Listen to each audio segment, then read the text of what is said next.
Okay, now that I have taught you all how to do the order of operations manually, I'm going to teach you a bit of a shortcut by using your calculator. I know you're probably wondering why I even taught you the long way if there is a faster method, and the reason for that is pretty simple. It's because you will see problems like these not only in your daily life, but just all throughout your math career in school. Um, just like addition that you learn in kindergarten is the building blocks of the math that we've done up until this point. Order of operations is going to be kind of the backbone of geometry, algebra, calculus, accounting from middle school to college.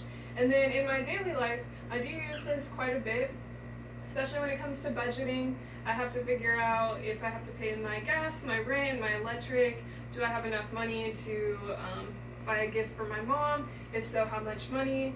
After I buy that, do I have enough money for groceries, or do I need to buy Kroger brand this week? I also use it when it comes to measuring for furniture. I recently moved. I had to figure out how I could get everything to fit into my new space. So I had to take the dimensions of my couches. I had to take the dimension of the room. I had to add in side tables that I would have to have. I would subtract doorways out of the equation. I might multiply something by 2 if I needed 2 chairs, so I'd be squaring something. So you will see it quite a bit. So we're going to go ahead and dive in. Okay, I have a couple of problems right here that they both have the same symbols, they're just positioned in a little bit different of a way. I'm going to go through these really quickly, how to do them just by hand like we've been doing, and then I'm going to teach you how to put it into a calculator and tell you what to avoid so you don't come out with the same answer for both when you do put it into your calculator. So with this first one, we're going to start with p parentheses. Since that's all that there is, that's obviously what you're going to do first. So we have 2 plus, and then we have exponents e second, so we need to do that. 2 squared is 4. 2 plus 4 gives us 6. And let's move on to the second one here.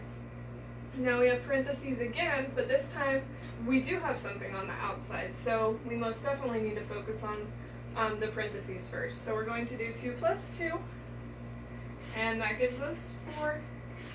And then move on to exponents. 4 squared gives us 16. So 2 very similar problems, 2 very different outcomes. Now go ahead and get out your calculators.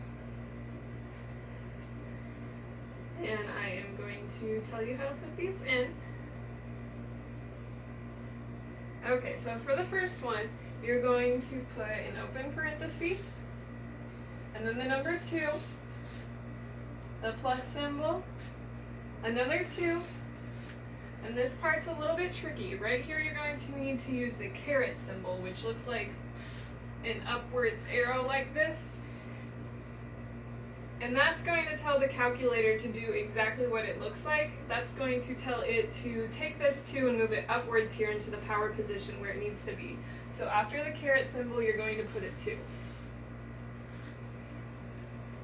You can't go ahead and put a parenthesis just yet though, because you have to move out of the powers position.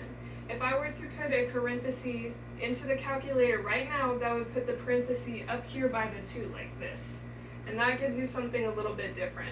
So go ahead and do a right arrow over, and then put one more parenthesis to close it, and then hit equals, and that should give everybody 6. This thing right here with the parenthesis is not that big of a deal in this problem. If you do happen to enter this way and you hit equals, your calculator will just give you an error message. However, if you were to forget to arrow out of the powers position on an equation more like this, you'll have a little bigger of a problem, because that'll have your squared minus 6 plus 9 divided by 3 all up here where it doesn't need to be. So don't forget that step. And then on this one, we're going to do open parenthesis, tail plus 2, that part's easy. And then this time we're going to do the closed parenthesis first, and then we're going to do the caret symbol, and a number 2, and equals. This way your calculator knows to square everything that's inside of the parenthesis. So the way that your calculator works is it knows automatically, since it's a computer, how to do the order of operations instantaneously. For you it takes a little bit more work, but it's the same process. But we always have to give it the right directions, otherwise you might see this on your problem up here. So now that you have this new information, I want you to go ahead and try this problem out on your own. I'm going to work it out manually while you put it into your calculator, and then let me know when you have an answer. We should have come up with the same thing, okay? Be sure to pay close attention to where you're putting all these symbols.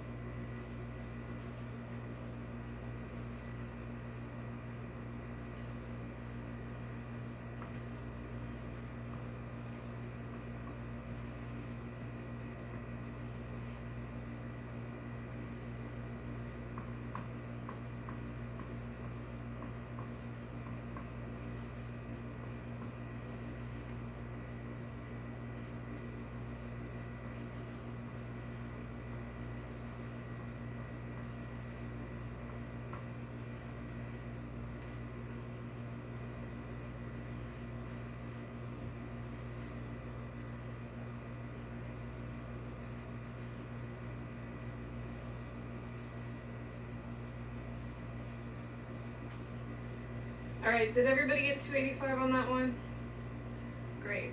Alright, so now that you have mastered that, we're going to move on to a clicker quiz. Everybody, get out your clickers. I'm going to pull it up on the board for the purpose of this demonstration. I'm just going to have the audience raise their hand when they know the answer. So for this first one, we have A, B, C, D choices. And you need to be careful again on the order, because all of these are possible outcomes if you do put this in wrong. There's only one right answer. Okay, class, go ahead and try these, and I'll try it with you as well. We'll see if we come up with the same thing.